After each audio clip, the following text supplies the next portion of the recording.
ప్రభువు పేరట మీ అందరికీ శుభాభివందనములు. ఈరోజు మన అనుదిన వాక్య ధ్యానమైన ఎడారిలో సెలయేర్లలోని వాక్యము. నవ్వుట కంటే దుఃఖపడుట మేలు, ఏలయనగా ఖిన్నమైన ముఖము హృదయమును గుణపరచును. ప్రసంగి గ్రంథము 7వ అధ్యాయము 3వ వచనము. విచారం దేవుని కృప క్రిందికి వస్తే అది మన జీవితాన్ని ఎన్నో విధాలుగా ఫలభరితం చేస్తుంది. ఆత్మలో ఎక్కడో మరుగుపడిపోయిన లోతుల్ని విచారం వెలికి తీస్తుంది. తెలియని సమర్థతలను, మరచిపోయిన అనుభవాలను వెలుగులోకి తెస్తుంది. నవ్వుతూ తుళ్ళుతూ ఉండే వాళ్లల్లో లోతు ఉండదు. తమలోని సంకుచితత్వాన్ని వాళ్ళు గ్రహించుకోలేరు. ఆత్మ అనే నేలను దున్ని పూడుకుపోయిన సారవంతమైన మట్టిని పైకి తీసే దేవుని నాగలే దుఃఖం. అందువల్ల పంటలు బాగా పండుతాయి. మనం పాపంలో పడకుండా మహిమ జీవితాలే గడుపుతూ ఉన్నట్టయితే దేవుని సంతోషం అనే మందమారుతమే మనలోని నిపుణతలను వెలికితీసే సాధనం అయ్యేది. కానీ ఈ పతనమైన లోకంలో మనలను మనకు అర్థమయ్యేలా చేయడానికి దేవుడు ఎన్నుకున్న సాధనం నిరాశతో కలుషితం కాని విచారమే. విచారంలోనే మనం దీర్ఘంగా లోతుగా ఆలోచిస్తాము. విచారం మనల్ని మెల్లగా తరచి మన హృదయాలను, అభిప్రాయాలను తలపోసుకుంటూ సాగేలా చేస్తుంది. పరలోకపు జీవితంలోని మాధుర్యాలను మనలో పుట్టించేది విచారమే.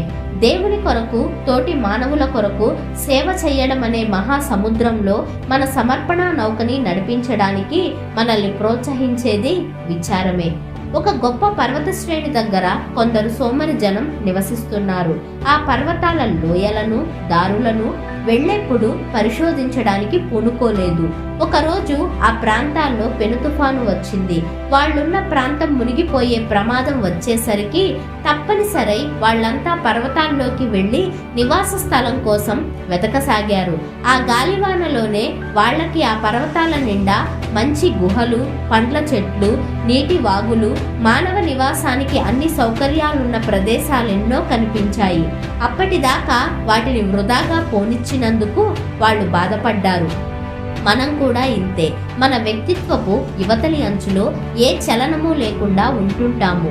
దుఃఖపు గాలివానలు వచ్చి మనలో అంత శక్తి ఉందని, అంతవరకు మనం ఊహించలేని వ్యక్తిత్వాన్ని మనకి చూపిస్తాయి. దేవుడు ఒక వ్యక్తిని ముక్కలుగా విరగ్గొడితే గాని ఏ గొప్ప పనికి వాడుకోడు. యాకోబుకున్న అందరు కొడుకుల కంటే యోసేపు ఎక్కువ దుఃఖాన్ని అనుభవించాడు. ఇదే అతన్ని అనేక జనాంగాలకి అన్నదాతగా నిలబెట్టింది. అందుకే పరిశుద్ధాత్మ యాకోబు ద్వారా అతని గురించి ఇలా రచించాడు: యోసేపు ఫలించెడి కొమ్మ, దాని రెమ్మలు గోడ మీదికి ఎక్కి వ్యాపించును. ఆదికాండము 49వ అధ్యాయము 22వ వచనంలో. ఆత్మ విశాలం కావాలంటే దుఃఖం అవసరం. నాగటి చాలు పైకి తెస్తుంది సారవంతమైన సేంద్రియాన్ని. నేర్పింది ఇది నాకో సరికొత్త పాఠాన్ని. ఆకాశం కింద పరుచుకున్న అవనీతలం నా జీవితం, అందులో విరివిగా పండాలి ఫలసాయం. విశ్వాసం, దయ వంటి బంగారు పంట ఎక్కడ పండుతుంది? దుఃఖం నాగలి దున్నిన గుడ్డె పొలంలోనే. దేవుని కష్టాల బడిలో ప్రతి వ్యక్తి, ప్రతి జాతి పాఠాలు నేర్చుకోవాలి. రాత్రి ఎంత బాగుంటుంది, చుక్కలు రాత్రిళ్లే కదా కనిపిస్తాయి అంటాము. అలాగే దుఃఖం ఎంత మంచిది, దుఃఖంలోనే దేవుని ఆదరణ మనకి దొరికేది అనాలి. వరదలు వచ్చి ఒక అతని ఇల్లు, అతని జీవనోపాధి, సర్వస్వం కొట్టుకుపోయింది. నీళ్లన్నీ ఇంకిపోయిన తరువాత దిగాలుగా నిలబడి చూస్తున్నాడా వ్యక్తి. అంతలో నేలలో పాతుకొని ఏదో మెరుస్తూ కనిపించింది అతనికి. వరద నీళ్లు దానిపైనున్న మట్టిని కడిగేశాయి. బంగారంలా ఉందే అంటూ చూశాడతను. బంగారమే. అతన్ని దరిద్రుని చేసిన వరదలే అతన్ని ధనికుణ్ణి చేసినాయి. జీవితంలో చాలా సందర్భాలలో ఇలాగే జరుగుతుంది.